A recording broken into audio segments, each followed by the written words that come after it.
4 days ago, Syracuse fell in embarrassing, deflating fashion in front of 30,000 to Duke.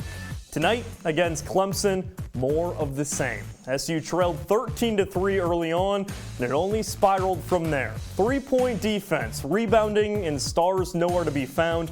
Everything that's plagued SU all season long reared its ugly head tonight in a 91-73 loss at the hands of the Tigers. Coming up, we break it all down from opening tip to final buzzer. It's Orange Press Pass, and it starts right now.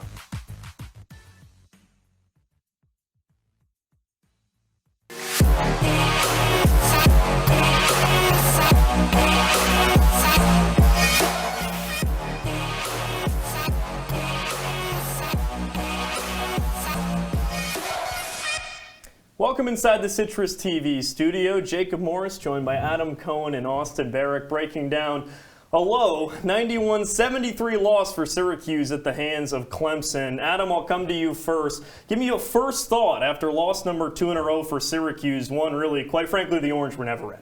Yeah, Jacob, all the demons were out tonight for SU. Everything that's plagued them all season long, as you said before, the 2-3 zone was abysmal, the rebounding was atrocious, and they could not get a start for their life. It was another abhorrent slow start. They gave up 3 offensive rebounds to Clemson on the opening possession, which of course ended in a made 3 by Chase Hunter. The tone was set early on, Adam. It was just a flat, uninspiring performance from the Syracuse team. Your season is pretty much done already, and to come out with that lack of urgency, beyond disappointing for me. This team deserved to get clowned. It was an absolute clown show down in Clemson tonight.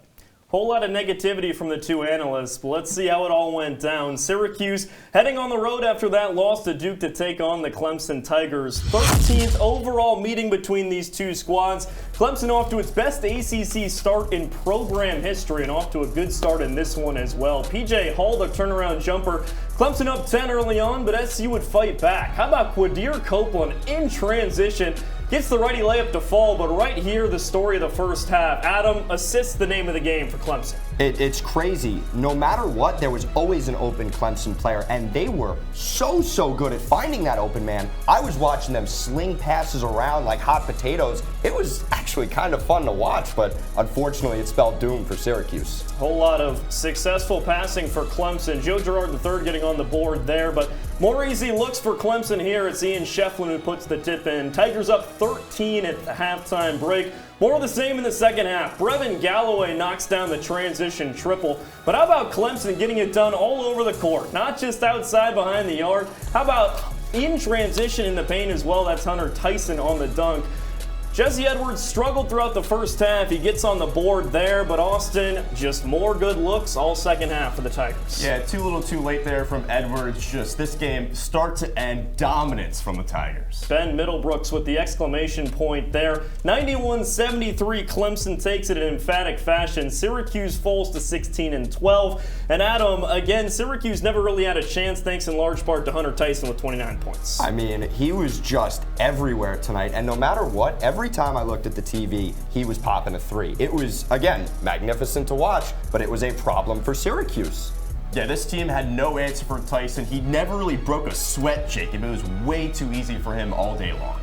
Now we head all the way down from Syracuse, New York to Clemson, South Carolina. Our reporter Trey Redfield joins us. He was in Little John Coliseum for tonight's action. Trey, we've got a couple of questions for you. Thanks so much for being with us. For me to start, let's talk defense. Syracuse struggled defensively against Duke in the loss on Saturday inside the Dome. Tonight, 45+ in both halves for Clemson. What went wrong for the 2-3 zone tonight? Jacob, you and I know this pretty clearly. I mean, the number one rule to dissect the 2-3 zone is to get this basketball and put it right through the hoop. And that's exactly what Clemson did right from the opening tip. 14 made three-pointers, and 6 of them came from Hunter Tyson, which was tied for a season high. It happened so fast. Clemson finds a way to get 25 points midway through the first half. When you have a chance like that to get right off running from the gates, that tells you how quickly Syracuse can get out of it. And thanks to its 2-3 zone getting destroyed once again because the opponent found ways to just make shots left and right from beyond the arc, it just tells you that this one was no match for the Orange early. Trey, 1 point and 3 rebounds in the first half for Jesse Edwards. He was able to fix it in garbage time to end with 12 points and 10 rebounds. But what's been going on with Jesse lately? It's just amazing how Jesse Edwards had 1 point in one half of play. You don't hear that often, especially with what he's been dealing with right now. 5 points against Duke overall, 1 in the first set of 20, and that's because P.J. Hall was phenomenal down low. Great athleticism, even better physicality that got to Edwards once again. We saw it with Kyle Filipowski against Duke on Saturday, showed back in January when Edwards scored just 4. Caden Shedrick had the mobility and the physicality there. In Charlottesville, same thing here tonight in South Carolina. Edwards has got to find a way to offer some bumps and bruises, and he needs to find it now, because next up for Syracuse is a date with Pittsburgh on Saturday, and that's a quadrant 1 opportunity win, the last one for the Cuse, and Jesse has to find his rhythm ASAP. Trey, a lot of things went wrong for Syracuse tonight, but at least Judah Mintz was able to be good offensively. How could he maintain that confidence despite nobody else really picking up the slack for this Cuse team? 95% of this season, Austin has been talking about Judah Mintz and what he's done so great. It's the same idea here, knowing something that he hasn't done all year, make 3-pointers. And he hasn't missed one in a long time. He didn't miss one against Duke. He didn't miss one tonight against Clemson. And he told me after the game that the confidence has always been there, but the fact that shots are going in, it helps a little bit. And the fact that Judah's finding a way to get his groove now in a point in time where we thought that there were limits being restrained with Coach Boeheim and Mintz trying to shoot the 3-pointer, that's not the case. It's now the fact that Judah's finding his groove, finding his rhythm in a spot that we didn't think that he would all season. And that's beyond the arc. And that's huge, knowing what Judah can bring to the table at the point. That's Trey Redfield. Thanks so much for joining us, Trey. Get back safe tomorrow. We appreciate all your help tonight. Time for our first break here on Orange Press Pass. When we come back, we'll get into the stats behind the loss. How did the freshman forwards fare in the absence of Benny Williams? And what was behind the turnaround on defense for Clemson? Syracuse, not so much. Orange Press Pass, back after this.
You've messed up your son's haircut. Mom?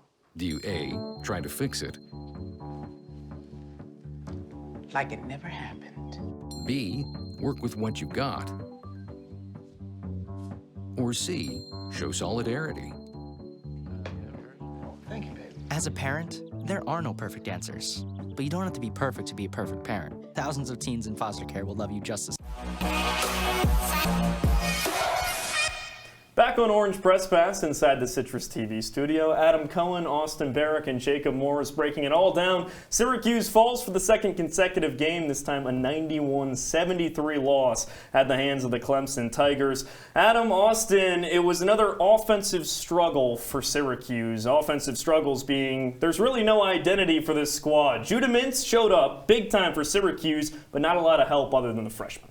Yeah, it's kind of crazy how this team hasn't seemed to get that guy. At first you thought it was going to be Jesse, then Gerard got in there for a little while, and then Judah's been good. But none of them have been consistent enough to actually provide you that, I don't want to use the term clutch here, but that go-to guy. Yeah, you can say that, absolutely. I mean, Today, there is no plan at all offensively. Jesse Edwards had 15 points and 11 rebounds in a matchup last year against this team. No paint touches early on.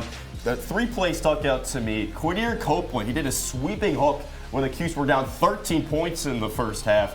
Benny Williams took a standstill 3-pointer from the left wing with a lot of time left on the shot clock. And even Chris Bell tried to go ISO 101 pull-up shot from the right elbow. What are we doing if you're Jim Boeheim? This team was all out of sorts. All out of sorts offensively, but I'll tell you, a group that wasn't out of sorts offensively, that was the Clemson Tigers. Austin, from the start to the finish, Clemson lit it up from behind the arc. That's 2 straight games now for SU, struggling to defend the triple. Oh, absolutely, Jacob. This is a Clemson team that entered today's contest shooting 36% from beyond the arc, a team that's top 5 in the ACC three-point percentage. And after the game, Jim Boeheim almost seemed surprised that this team could shoot the ball. I mean, Joe Girard, every third or fourth game, he just decides to not guard his space. He hates defending the three-point line every 2 weeks. Tyson scored 19 quick points, 5 of 6 shooting, the easiest shots he'll ever get. Right there, he told Chris Bell, "You're too small, not a good enough contest." This Clemson team played with confidence early enough. Yeah, as I said before, Hunter Tyson owned the 2-3 zone tonight. Every time I looked up, he was hitting a 3. And Clemson, a team that averages 74 points a game, put up 91 tonight on 39% three-point shooting. They took 36 threes, wow, which has kind of become the norm for SU this season. SU is averaging, against opponents at least, 29 three-point attempts per game. That's abysmal, to say the least. You cannot be giving up 29 three-pointers a game, because some of them are bound to go in, and when you're falling behind 6, 7, 8, 9 points early, it's very tough to make that up later on. And Clemson did jump on Syracuse, one of 13-3, and it was the three-pointers early on, 8 of them in the first half for the Tigers. If you want to talk another negative for Jim Boeheim and company, you talk the rebound battle. Out-rebounded by 10, Adam, from start to finish. Once again, on the boards, Clemson punished Syracuse. I mentioned that first possession for Clemson, where they brought down 3 offensive rebounds and ended with a three-pointer from Chase Hunter. You can never give up 3 offensive rebounds in one possession, ever in a million years. And the fact that they lost the rebound battle by 10, look, you're going to lose some rebound battles by 1, 2, maybe 3. You can't be losing by 10. You have Jesse Edwards in the middle of the paint. That's what the 2-3 zone is built around. He's supposed to stand in the paint, gobble up some rebounds, and give your team a chance. I completely agree, Adam. Rebounding, especially that first possession, that was the litmus test for the rest of the game. A team's effort is shown on the rebounding battle, and they lost by 10 plus, as you said. I mean, Jesse Edwards, even offensively, was not interested in fighting around the box outs at all. When you're big men, when you're 6'11", staple of this offense isn't interested in fighting on that end of the court, and you're still bad defensively, like you saw right out of the gate, it's just a bad recipe overall. Adam and Austin fired up for good reason. We move on now to our Orange Press Pass player of the game. And based on the negatives for Syracuse, you could guess it's a Clemson player who won it. How about Hunter Tyson? 29 points, 10 rebounds for the Clemson forward. Played 34 minutes as well. Probably felt a little bit better considering he scored just 7 points on 2 of 8 shooting when these two teams met in the Dome. Hunter Tyson lit up Syracuse from start to finish. A big reason why Clemson came away with a 22-point W in South Carolina. Time for another break here on Orange Press Pass. When we come back, we go to the stock exchange. The Wolves of Waverly, we're talking stock up, stock down on all things Syracuse. Don't go anywhere. Orange Press Pass, back after this.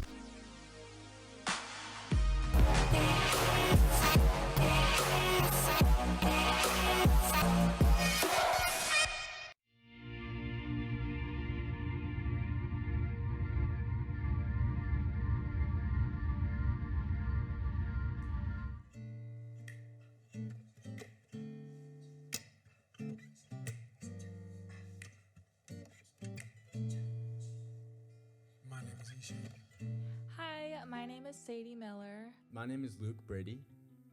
I go by St. Luke.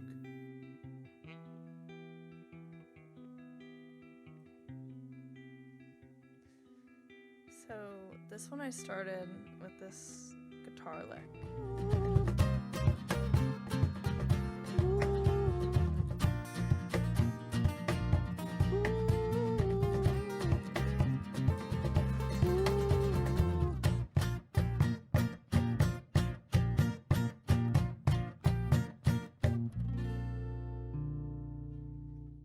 My name is Jenna Cooper, and I am the relationship psychologist. My name is Paige Phillips. I am the astrologer, and this is Psych vs. Stars.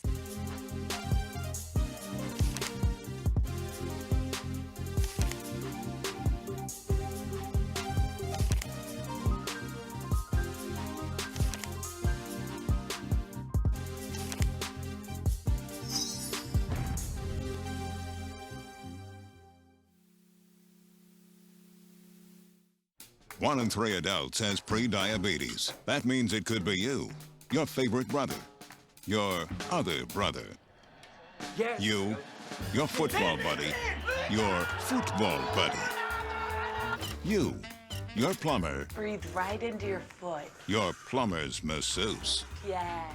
you, your dog walker, your cat jogger. With early diagnosis, pre-diabetes can be reversed. Take the risk test at doihaveprediabetes.org. Welcome back to Orange Press Pass. Thanks so much for spending some of your Wednesday night with us. Adam Cohen, Austin Barach, and Jacob Moore is breaking down Syracuse's 73 loss to Clemson down in South Carolina.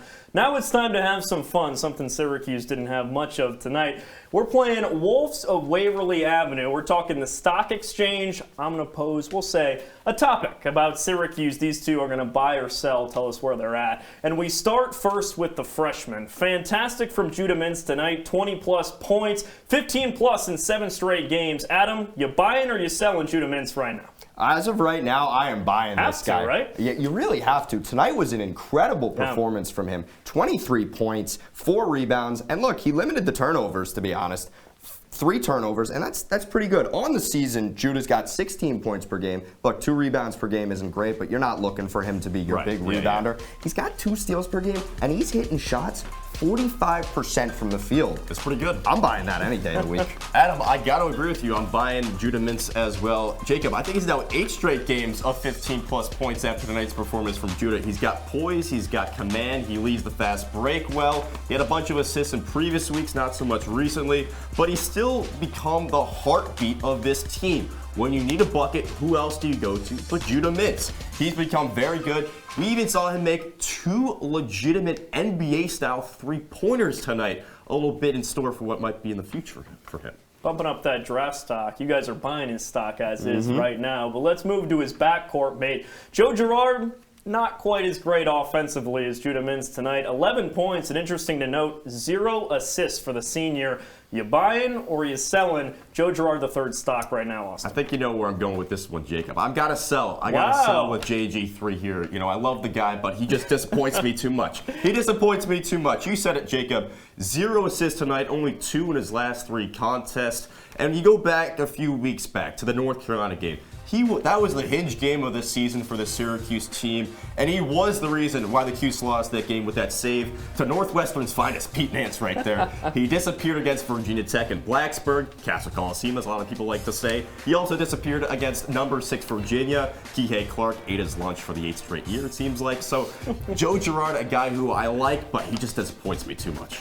Yeah, I mean, Joe Girard didn't really show up tonight. I'll give you that one. But on the season, 17 points per game, 41% from the floor, and you know what? He's hitting 39% of his threes. That'll do, right? That'll more than do. I'm absolutely buying a guy that's going to be hitting 39% of his threes. That's got to be in the upper echelon of the NCAA. You don't really see a guy that's coming out here. He does have kind of a clutch gene. There are a lot of times I'm watching him, and when you need the bucket from Girard, he's there. He gets it on, the left corner, the right corner, and just bang, swishes it pretty quickly. And it's really nice to watch, actually. Sometimes. Some disagreement, we'll say, from the 2 analysts right here. Let's move from Joe Girard to back to the freshman and back to the front court. We're talking Malik Brown now. The story really for Syracuse, found himself inserted into the starting lineup at a great January, shot 80%. Tonight, 5 points, 2 rebounds. Buying or selling the freshman, Adam? I'm selling this guy. Back to the negativity. I'm selling this guy. Yeah, this guy's so negative. I'm trying to be positive. I bought twice already. That's pretty positive. They're calling me went up 3 times. 1, 2, 3. Negative Nelly over here. Brown. Come on, give me it. I have to sell Malik Brown. Look, 5 points tonight, 2 rebounds, 16 minutes played. You know who outplayed him tonight? Who? Benny Williams, the guy he replaced in January, and the guy who Everybody's been telling Jim Boeheim, get him out of your starting lineup. He's not doing anything. Well, Benny was there tonight and Malik wasn't. So, yeah, I'm going to sell Malik Brown right now. Okay, he can have one bad game, Adam. I'm not going to freak out so much. He's solid, okay? You can't ask too much of this guy. First of all, he's a student athlete. This guy goes to his classes. You love to see that. Hits the books really hard. He also hits the paint very hard. Strong to the lane. He dunks it. He goes to the rim with precision and with poise. He plays smart. He doesn't get out of his element. He's never phased. That's what I love about him, Adam. You might not like him so much, but even as just a freshman, he never plays out of his element. He always knows what to do and where to go. He doesn't blink. This guy just gets it. Hey, props to Malik Brown on the boards. Prop to Malik Brown apparently in the books as well. The guy's an academic weapon, according to Austin Barach. But let's go macro now, guys. I don't think we can talk NCAA tournament, but if Syracuse wants any hope at that, first the ACC tournament. As we wind down the final stretch here, Austin, does Syracuse have any hope? You buying or selling a conference tournament run in Greensboro in a couple weeks? No. In a word, no, Jacob. I am not buying this team going on any sort of a run. Maybe they needed somebody to punch somebody in the first round game to motivate them for the second round like last year. Look, they got to pull out all the stops because this team is bad. They've showed it all season. They have no wins of magnitude. They just lost to a team tonight in Clemson that just lost to Louisville. That's been a laughingstock of the ACC this entire season. And Clemson out-assists you 28-9. That shows me there's a fundamental issue with this team's chemistry. I don't see them going past one, maybe 2 games. Let me give you a word for anybody out here. First of all, I am selling the heck out of the Orange in the ACC tournament. Yeah, because I'm negative Nancy over here. But let me give you a word for anybody that's sitting here saying the Orange are going to make a run to the March Madness tournament. They're going to make a run in the ACC tournament. You're delusional. You are absolutely delusional. This team is not complete. Look, they're 8th in the ACC. You're 9-8. The ACC is weak this year. It's wide open for the first time in a long time. And Syracuse, a very historic program that the ACC was expected to better, they don't have it. They just don't have it this year, and I don't see them catching fire late. They were supposed to be catching fire a couple weeks ago. Duke came in and kicked them in the head. Clemson, they flew down to South Carolina tonight. Clemson roundhoused them in the stomach. There's no shot this team is going to make any run in the ACC tournament. About as negative as you can get from the two analysts. Quickly, how about this? What would you need to see from Syracuse in the final 3 games to give you any sort of confidence going into the ACC tournament? Carmelo Anthony. Prayer? I don't know. Buddhism, they got to go into something. Nirvana, something. Yeah, there's got to be something that comes down from the heavens and saves this team. From these two, you're hearing no hope for Syracuse. I don't think Carmelo Anthony's walking through that door anytime soon. Unfortunately, Syracuse outlook looking bleak, and unfortunately, we're headed to another break here on Orange Press Pass as well. Don't go anywhere. When we come back, we wrap up shop. We're talking around the ACC as well as a look around the NCAA as well. Orange Press Pass, back after this.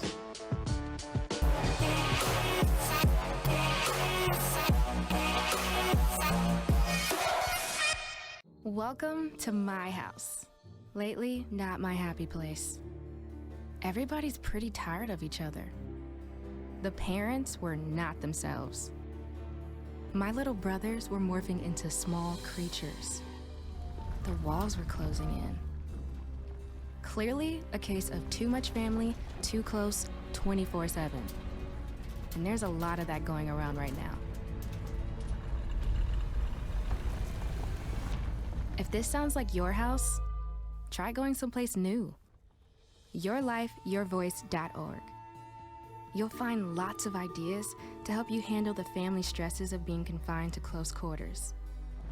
YourLifeYourVoice.org. It might not get you out of the house, but it could help you find a little more breathing room.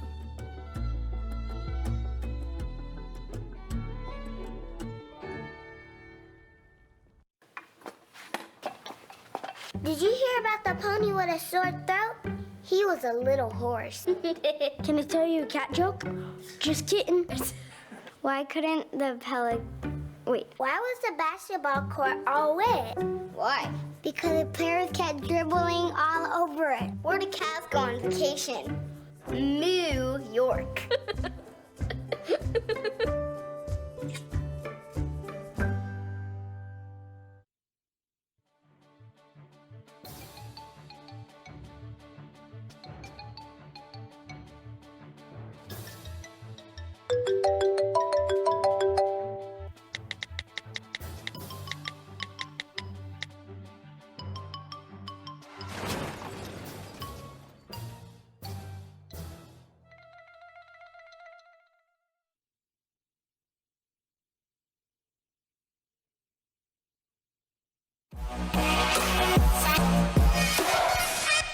Welcome back to Orange Press Pass. We're wrapping up shop. Adam Cohen, Austin Barach, and Jacob Morris breaking down Syracuse's 18-point loss on the road at Clemson tonight. And we've talked Syracuse, we've talked Clemson. How about this? Let's take a look around the NCAA. A lot of action going on tonight. Alabama and South Carolina in overtime right now, a potential upset for Alabama. I'll tell you, Adam, every time a team seems to get up in the top three, it seems to go wrong right away. It's like a curse so far this season. It really has been. I think the #1 team is swapped. It's been like 5 times in the past 7 weeks. Houston was there for a minute. Purdue has been there for a little while. Somebody's final word earlier this week? Maybe, perhaps. No, you're pretty happy about that. Alabama's been there every once in a while, but no team has been able to really grab the throne. And for that, I mean, I love college basketball, so it's fun to see a little bit of a changeover. I mean, Houston's took care of business against Tulane. You like to see that. Alabama on the ropes there in South Carolina, always a hostile atmosphere there. But I look across the scoreboard, I see Virginia, Boston College. Oh my goodness, what a win for Earl Grant. That's a signature win for his program there in Chestnut Hill, Massachusetts. This was a game that really the Wahoos had coming for them. They played with Louisville, a bad team there. I think they just eked out a win against your Fighting Irish there, JMO. So, eventually these kind of games, catch up to you. Virginia, I think they'll bounce back, but I don't think this is a team that's going to reach the Elite Eight or the Final Four. Virginia drops to number 3 in the ACC as we take a look at the ACC standings as a whole. Miami, all of a sudden up top, 14-4. Pittsburgh, Syracuse's next opponent right there. Austin, when you look top to bottom and you look at the ACC standings, what stands out? I mean, Pittsburgh and Miami, the class of the ACC. Who would have thought entering this year? Yeah. I mean, Jim Larinaga, all the props in the world to that program. They're undefeated at home.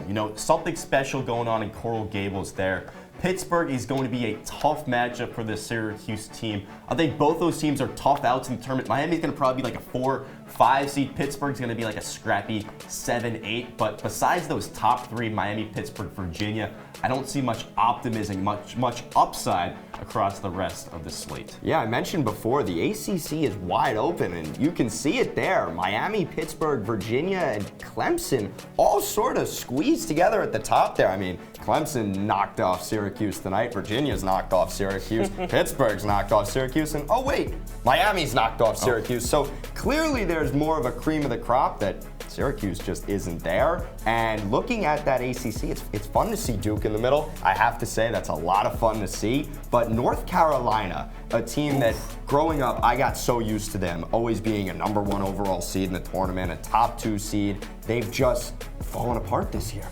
What you're telling me is that Syracuse has struggled against the top of the ACC, and you see it right there. Next up, Adam, is Pittsburgh. What do you see between the Panthers and Orange on Saturday?